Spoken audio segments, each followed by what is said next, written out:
میں نے تو خیر ان کے ساتھ نہیں بیٹھا، ہماری ٹیم بیٹھے گی، لیکن بات تو صرف الیکشنز کی ہے. پھر گرینڈ نیشنل ڈائلاگ، یہ بڑی بڑی باتیں چھوڑیں، پہلے تو آئیں الیکشنز کے اوپر. جو قانون اور آئین کہتا ہے الیکشن، اگر آپ الیکشن ہی نہیں کروا سکتے کون سا ڈائلاگ کرنا ہے کسی نے کس سے؟ دیکھیں اس وقت تو ہے ہی الیکشن کا ایشو. اس وقت جو ملک کا سب سے بڑا ایشو ہے الیکشنز 90 ڈیز میں، وہ 90 ڈیز گزرتے جا رہے ہیں. یہ آئین کی توہین ہو رہی ہے، اس کی بے حرمتی ہو رہی ہے. اگر آپ آئین کے اوپر نہیں چل رہے تو پھر اس کے بعد ڈائلاگ کس چیز کا کرنا ہے؟ نہیں وہ تو چھوڑے نا. اگر ایک دفعہ ابھی تو امیجیٹ چیز ہے کہ 90 دن میں ہوں گے یا نہیں ہوں گے، آئین جو کہتا ہے. تو اگر یہ نہیں ہوں گے تو پھر اگر ادھر سے نکل جاتے ہیں تو پھر اکتوبر بھی کیوں ہوں، پھر آپ کہیں گے اگلے سال بھی کیوں ہوں. پھر تو جو طاقتور فیصلہ کرے گا تبھی الیکشن ہوگا. خان صاحب، پی ڈی ایم نے کہا ہے کہ وہ سپریم کورٹ کے 3 رکنی بینچ کا فیصلہ نہیں مانیں گے، اس پر آپ کیا کہتے ہیں؟ دیکھیں سپریم کورٹ کا فیصلہ نہ ماننے کا مطلب پاکستان میں آئین اور قانون ختم ہو گیا. اس کا مطلب جنگل کا قانون آ گیا. اس کا مطلب کہ آپ فیصلہ کریں گے کہ کون سے سپریم کورٹ کا فیصلہ میں نے ماننا یا میں نے نہیں ماننا. اگر سو موٹو میرے حق پہ ہوئی تھی ہماری، جب انہوں نے ہمارے خلاف کیا تھا اسی سپریم کورٹ نے، میں نے تو الیکشنز اناؤنس کروا دیے تھے، سپریم کورٹ نے ہمارے خلاف فیصلہ دے دیا اور انہوں نے الیکشن کر کے مسترد کر کے شہباز شریف کو بنا دیا. ہم نے تو ایکسیپٹ کر لیا، لیکن تب وہ سپریم کورٹ ٹھیک تھا.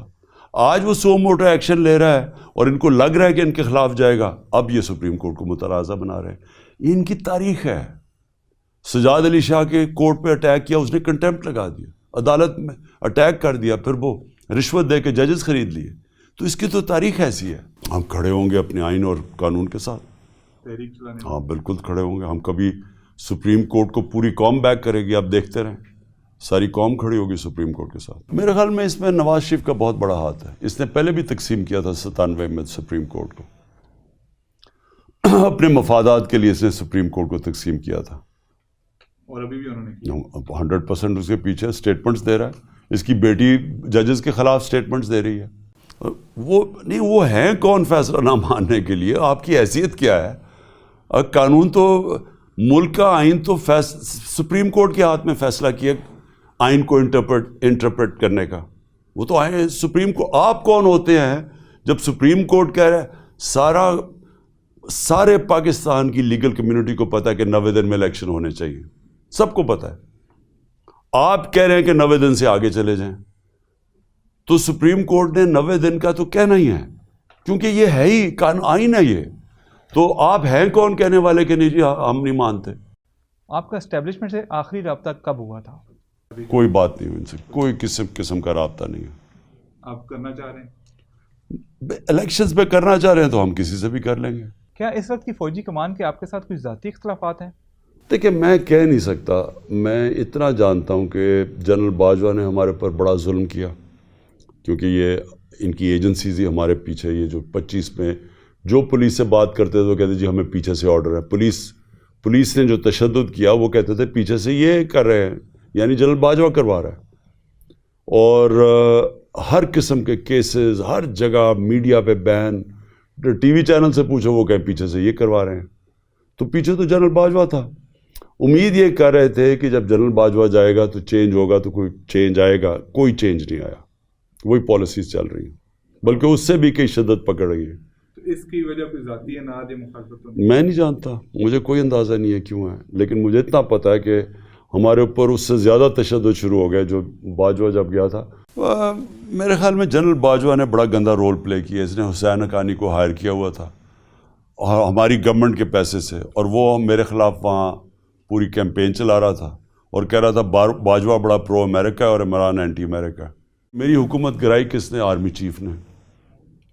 آرمی چیف قانون کے اوپر تھا، اس کو کوئی پوچھنے والا نہیں تھا. وہ سازش کرتا رہا اور آخر میں آ کے اس نے یہ ان لوگوں کے ساتھ مل کے، اور ساتھ پھر اس نے امریکنوں کو بھی میرے خلاف کر دیا. جب عوام ہمارے ساتھ کھڑی ہو گئی تو بجائے اس میں یہ اتنی عقل ہوتی کہ میں غلط فیصلہ کر بیٹھا ہوں، عوام کے اگینسٹ کبھی ملک کی اسٹیبلشمنٹ نہیں چاہتی.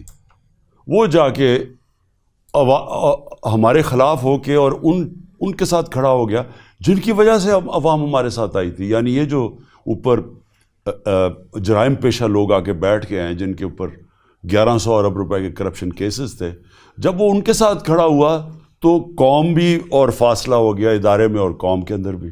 میرے خیال میں ہمیں انہوں نے سیٹیں ہماری کم کروائی تھیں اور ان سیٹوں سے ہمیں کنٹرول کرنے کے لیے انہوں نے ہماری سیٹیں کم کروائی تھیں. میں 2018 کی بات کر رہا ہوں. ہمیں بالکل ہمارے خیال میں انہوں نے ہماری سیٹیں کم کروائی ہیں. ہمیں کوئی سیٹیں زیادہ نہیں ملی، ہمیں وہ سیٹیں نہیں ملی جو ہمیں ملنی چاہیے تھی. آپ کی پارٹی کا یہ دعویٰ ہے کہ آپ کے سوشل میڈیا کے کارکن جو ہیں وہ اغوا ہو رہے ہیں. ان کو کون اغوا کر رہا ہے اور ان کے ساتھ کیا ہو رہا ہے؟ کیا آپ نے ان کارکنوں سے پوچھا ہے جو واپس آئے ہیں کہ ان کے ساتھ کیا ہوتا رہا ہے؟ اظہر ماشوانی کو 7 دن کے لیے ابڈکٹ کر کے لے گئے اور ہمیں پتہ کون لے کے گیا. نہ ایف آئی اے لے کے گئی، نہ پولیس لے کے گئی. ہمیں پتہ ہے کون سی ایجنسی لے کے گئی.